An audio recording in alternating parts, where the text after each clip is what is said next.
Good evening, everyone. Myself Ashu Sharma. I welcome you all in series of machine learning. आज हमारा topic है, हम कुछ methods के बारे में डिस्कस करेंगे जो कि ट्रेडिशनल अप्रोचेस हैं मशीन लर्निंग को यूज़ करने की। इससे पहले मैं आपको एक चीज़ ये क्लियर कर दूँ, जैसा मैं प्रीवियस वीडियोस में भी बता चुका हूँ कि कौन सा मॉडल या कौन सा एल्गोरिथम हमें मशीन लर्निंग में यूज़ करना है, ये इस बात पे डिपेंड करेगा। प्रॉब्लम स्पेसिफिक होता है, इसमें डिपेंड करता है कि किस तरह के डेटा के ऊपर हम काम कर रहे हैं, उसकी करेक्टरिस्टिक क्या है, कितने अमाउंट ऑफ डेटा हमारे पास है। तो इन सारी बातों को ध्यान में रखते हुए ही जब भी हम किसी मेथड का या किसी प्रोसेस को फॉलो करते हैं तो इन बातों का ध्यान रखना चाहिए कि एक्चुअल में जो प्रॉब्लम डोमेन है वो किस तरह का है। तभी हम इन मेथड्स को एक प्रॉपर यूटिलिटी के साथ समझ सकते हैं। चाहे वो रिग्रेशन टेक्निक्स हो या फिर कैनन क्लासिफिकेशंस हो, ने बेसियन क्लासीफायर हो, प्रोबेबिलिस्टिक मॉडल्स हो, डिफरेंट क्लासीफायर में आपके सपोर्ट वेक्टर मशीन्स हो सकता है, न्यूरल नेटवर्क हो सकता है।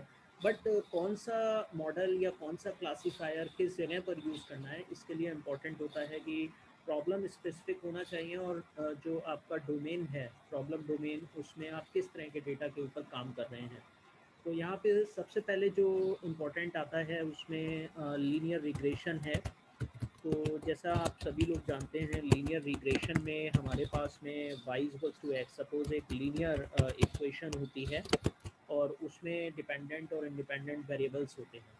तो जैसा हम जानते हैं, अगर y इक्वल्स टू एक्स हम कर रहे हैं तो जो भी x की वैल्यू होगी वो y को असाइन होगी। इसका मतलब अगर हम देखें तो y की वैल्यू x के ऊपर डिपेंडेंट है, because whatever in the right hand side that will be assign to left hand side. तो उस केस में इस तरह का जो मॉडल होता है, जो एक लीनियर मॉडल भी कहलाता है। और इसका जनरली जब हम यूज़ समझते हैं तो एक ऐसे डेटा सेट्स के ऊपर काम कर रहे हैं जिसमें अगर हमें क्लासिफिकेशन करना है तो हम एक सिंगल स्ट्रेट लाइन को यूज़ करके on behaviour of those data values, data points, हम उसको जो है सेपरेट कर सकते हैं। स्ट्रेट लाइन के बेसिस पर इसको सेपरेट किया जा सकता है। तो ये इम्पॉर्टेंट होता है लीनियर रिग्रेशन के केस में। उसके अलावा एक तरह का रिलेशनशिप होता है जिसमें we have some input variable x, suppose एक इनपुट वेरिएबल एक्स है हमारे पास में, और उसके अलावा आउटपुट वेरिएबल में हम समझ सकते हैं जैसे वाई है। तो वहाँ पर हमारे पास अगर हम इसको, जैसा मैंने पहले बताया था, वाई इक्वल्स टू एक्स करते हैं तो एक्स की जो भी वैल्यू हम रखेंगे वो वाई को असाइन हो जाएगी। तो here is another equation M X plus C, जो सी इंटरसेप्ट होता है हमारा along that x and y axis. तो यहाँ पे m इज़ स्लोप। तो इस तरीके की करेक्टरिस्टिक के बेसिस पर जब हम एक स्ट्रेट लाइन, एक लीनियर मॉडल की मदद से डेटा पॉइंट्स को एक दूसरे से डिफरेंट क्लासिफिकेशन कर पाते हैं, तो वहाँ पर कहा जा सकता है कि this is that linear nature oriented that model. तो इस वजह से हम इसको लीनियर मॉडल बोलते हैं। तो ओवरऑल अगर हम देखें तो there is a relationship between that input variable and output variable, and you can set dependency and independency that happens. More specific, you can say this y can be calculated from a linear combination of input variable. तो जब हम y की value को calculate करते हैं तो यहाँ पे इसको कैलकुलेटेड करने के लिए can be calculate on linear combination, linear combination of input x करे। तो इस तरीके से इसको हम समझ सकते हैं which we use in linear regression. इसी के बाद में सेकंड आता है हमारा लॉजिस्टिक। तो लॉजिस्टिक जो मॉडल होता है, इस केस में हमारे पास में लॉजिस्टिक में जो है वो काफ़ी कुछ सिमिलैरिटीज़ रहती हैं जब हम रिग्रेशन के कॉन्सेप्ट को समझते हैं। यहाँ पे it is use to predict the category dependent variable using a given set of independent variable. तो कैटेगोरिकल एक तरीके से प्रोडिक्शन होता है इसमें, कैटेगोरिकल प्रोडिक्शन होता है। And in case of this, again we have that independent variables and dependent variables. So it is used to predict categorical dependent variable using a given set of independent variable, used to predict categorical prediction of dependent variable, जो कि किसी independent variable पर जो है independent variable पर based होंगे। तो उसके बेसिस पर यहाँ पे लॉजिस्टिक रिग्रेशन को परफॉर्म किया जाता है। कभी कभी ये एक कॉन्सेप्ट आता है कि जब हम एक ऐसे डेटा पॉइंट्स के ऊपर काम कर रहे हैं जहाँ पर उतना बेटर हम एक तरह से बाउंड्री स्केच नहीं कर सकते, उनकी प्रॉपर्टीज़ काफ़ी मिस क्लासिफिकेशन है, तो it is difficult to find out such classification over there. उसके लिए हमारे पास और टैक्टिक्स होती है, neural network classifier we can use support vector machine, जिसमें हम सेगमेंटेशन बेसिस पर काफ़ी लोकल रीजन्स के बेसिस पर काम कर सकते हैं।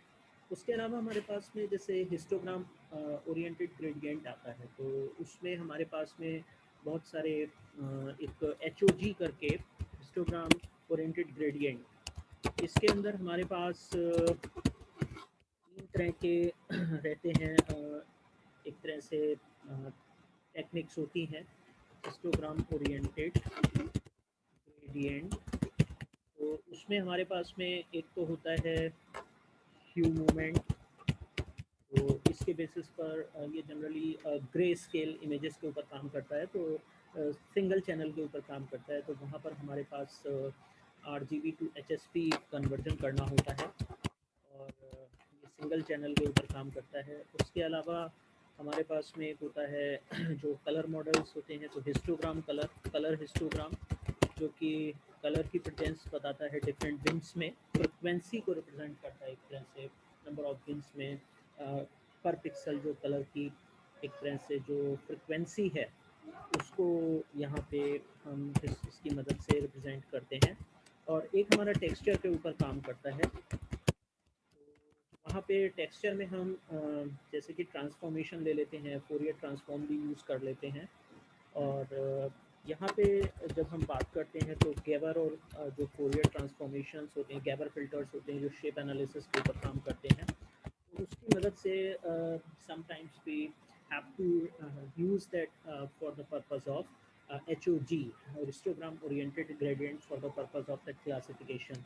तो ये भी एक बहुत इंपॉर्टेंट कॉन्सेप्ट रहता है। इसके अलावा डिसीजन ट्री जो लास्ट वीडियो में मैंने कवर किया था, इसमें आप एक तरह से स्प्लिटिंग करते हुए चलते हो लेवल 0 से लेवल 1 2 3, और एक तरह का जो स्प्लिट आप जब करते हो तो आपके पास में जो डेटा सेट्स होने चाहिए वो इस तरह से होने चाहिए कि वो एक प्रिडिक्टिव नेचर रखते हों। एक सेपरेशन के लिए आपको ज़रूरी है कि आप उसमें से कुछ नॉलेज फैच कर सको, कुछ इन्फॉर्मेशन फैच कर सको, प्रिडिक्ट कर सको सम इन्फॉर्मेशन, तभी आप उसको स्प्लिट कर पाओ। अगर हमारे पास में मान लीजिए नल एंड वॉइड टाइप का कॉन्सेप्ट है, वॉइड और नल टाइप का कॉन्सेप्ट है, तो वहाँ पर it is very difficult to don't use this void null prediction, क्योंकि अगर आप गार्बेज के साथ काम कर रहे हो तो ऑब्वियस है कि आप उसमें से फैच भी ज़्यादा कुछ भी नहीं कर पाएंगे, एंड फाइनली आउटपुट भी आपका गार्बेज ही आ जाएगा। तो ये भी एक थोड़ा सा रहता है जिसको आप देख सकते हैं कि जब भी आप डिसीजन ट्री का, जैसे रैंडम फॉरेस्ट बताया था, it's a collection of number of trees, तो वहाँ पर आपके पास में इस तरह का डेटा सेट होना चाहिए जिससे आप इंफॉर्मेशन को रिट्रीव कर सको, और तब आप उस बेसिस पर उसको फर्दर क्लासीफाई कर सकें। ट्रू फॉल्स के कॉन्सेप्ट के बेसिस पर हम इसको एक्सपैंड करते हैं ट्री को, और फाइनली तब तक करते जाते हैं जब तक कि प्रॉपर क्लासिफिकेशन नहीं हो जाता। तो ये आज के वीडियो में मैंने अभी ये आपको चार इम्पोर्टेंट टॉपिक बताए हैं, which is based on that machine learning methods, linear regression, logistic regression, histogram oriented gradient और डिसीजन ट्री। आगे के वीडियो में मैं आगे के मेथड्स डिस्कस करूँगा। अपना ध्यान रखिए सभी लोग, और प्रॉपर सैनिटाइज हैंड सैनिटाइज करते रहिए, घर पर रहिए, कोशिश कीजिए कि जितना पॉजिटिव इस समय रहेंगे उतना ही ओवरऑल एक हेल्थ जो है वो अच्छा बना रहेगा। And thank you very much for your support. Please if you like such videos, share and subscribe, so that I will motivate with your suggestions, and post such videos in coming future. Thank you very much. Have a nice day.